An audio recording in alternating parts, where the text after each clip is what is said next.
Arrival of Dutch and English to India. The Dutch. Commercial enterprise led the Dutch to undertake voyages to the east. Cornelis de Houtman was the first Dutchman to reach Sumatra and Bantam in 1596.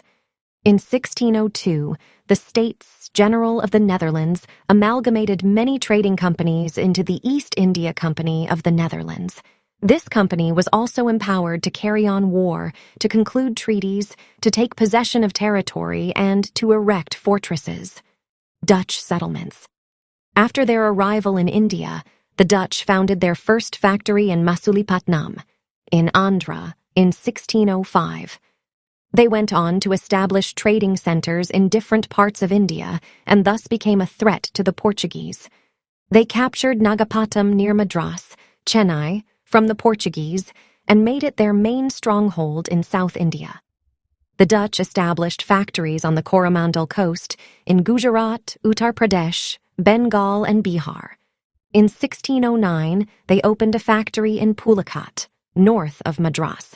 Their other principal factories in India were at Surat, 1616, Bimlipatam, 1641, Karaikal, 1645, Chinsura, 1653, Baranagar, Kasim Bazar, near Murshidabad, Balasore, Patna, Nagapattam, 1658, and Cochin, 1663.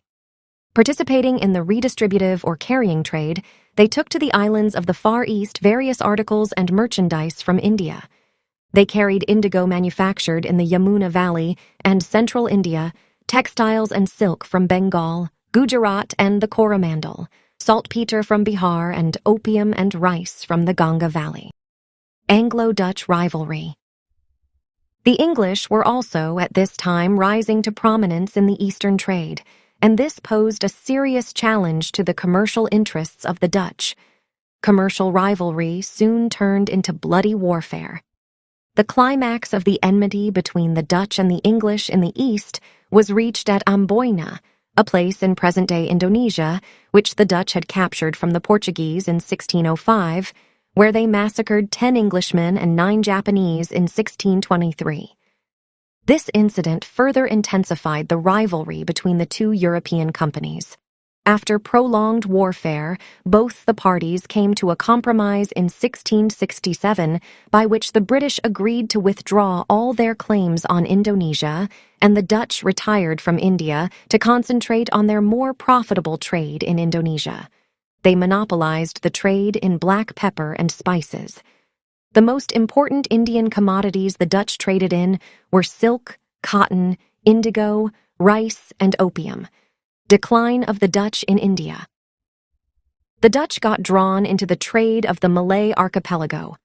Further, in the Third Anglo-Dutch War, 1672-74, communications between Surat and the new English settlement of Bombay got cut, due to which 3 homebound English ships were captured in the Bay of Bengal by the Dutch forces. The retaliation by the English resulted in the defeat of the Dutch in the Battle of Hooghly, November 1759, which dealt a crushing blow to Dutch ambitions in India. The Dutch were not much interested in empire building in India. Their concerns were trade. In any case, their main commercial interest lay in the Spice Islands of Indonesia, from where they earned a huge profit through business. The English. Charter of Queen Elizabeth I. Francis Drake's voyage around the world in 1580 and the English victory over the Spanish Armada in 1588 generated a new sense of enterprise in the British, encouraging sailors to venture out to the east. As the knowledge grew of the high profits earned by the Portuguese in Eastern trade, English traders too wanted a share. So in 1599, a group of English merchants calling themselves the Merchant Adventurers formed a company.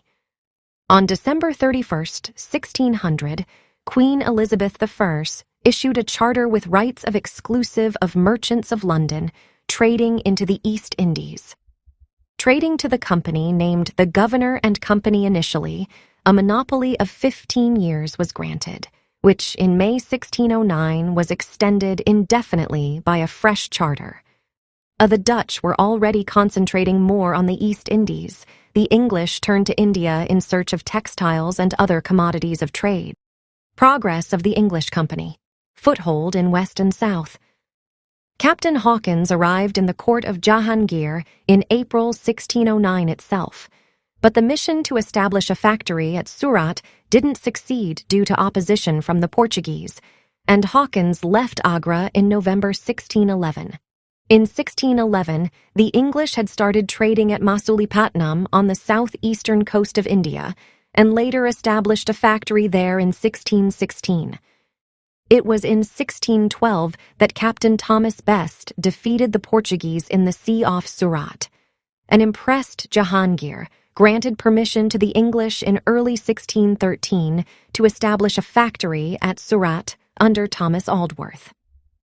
In 1615, Sir Thomas Roe came as an accredited ambassador of James IV to the court of Jahangir, staying on there till February 1619.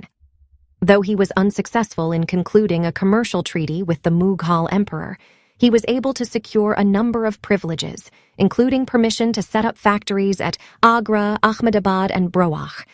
The English company did not have a smooth progress. It had to contend with the Portuguese and the Dutch in the beginning, but the changing situation helped them and turned things in their favor. Bombay had been gifted to King Charles II by the King of Portugal as dowry when Charles married the Portuguese Princess Catherine in 1662. Bombay was given over to the East India Company on an annual payment of £10 only in 1668. Later, Bombay was made the headquarters by shifting the seat of the Western Presidency from Surat to Bombay in 1687. So there was tacit peace between the English and the Portuguese now. There was also an Anglo-Dutch compromise, as mentioned earlier, by which the Dutch agreed not to interfere with the English company's trade in India. Thus, the English were rid of two arch-rivals in India. The English company's position was improved by the Golden Farman issued to them by the Sultan of Golconda in 1632. On a payment of 500 pagodas a year, they earned the privilege of trading freely in the ports of Golconda. A member of the Masulipatam Council, the British merchant Francis Day in 1639, received from the ruler of Chandragiri permission to build a fortified factory at Madras, which later became the Fort St. George, and replaced Masulipatam as the headquarters of the English settlements in South India. Thereafter, the English extended their trading activities to the east and started factories at Hariharpur in the Mahanadi Delta and at Balasore in Odisha in 1633. Foothold in Bengal. Bengal was then a large and rich province in India, advanced in trade and commerce. Commercial and political control over Bengal naturally appeared an attractive proposition to the profit-seeking English merchants. Bengal was also an important province of the Mughal Empire. Shah Shuja, the Subadar, or governor of Bengal in 1651, allowed the English to trade in Bengal in return for an annual payment of Rs. $3,000 in lieu of all duties. Factories in Bengal were started at Hooghly, 1651, and other places like Kasim Bazar, Patna, and Rajmahal. Nevertheless, despite the privileges of the Farmans, the company's business was now and then obstructed by customs officers in the local checkposts who asked for payment of tolls. In pursuance of its changed policy, the company wanted to have a fortified settlement at Hooghly so that force could be used if necessary.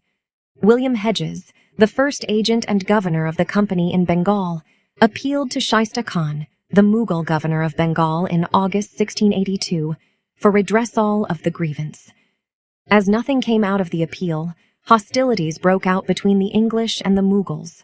4 years later, Hooghly was sacked by the Imperial Mughals in October 1686.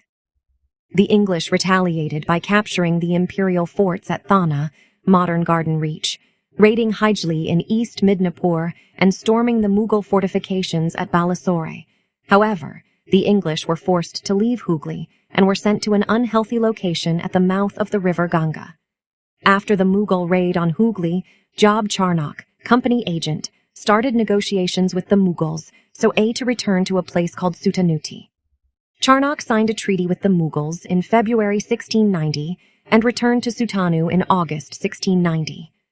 Thus, an English factory was established on February 10, 1691, the day an imperial farman was issued permitting the English to continue contentedly their trade in Bengal, on payment of Rs. $3,000 a year in lieu of all dues, and Zamindar in Bardhaman district, Sobha Singh, rebelled, subsequently giving the English the pretext they were looking for to fortify their settlement at Sutanuti in 1696.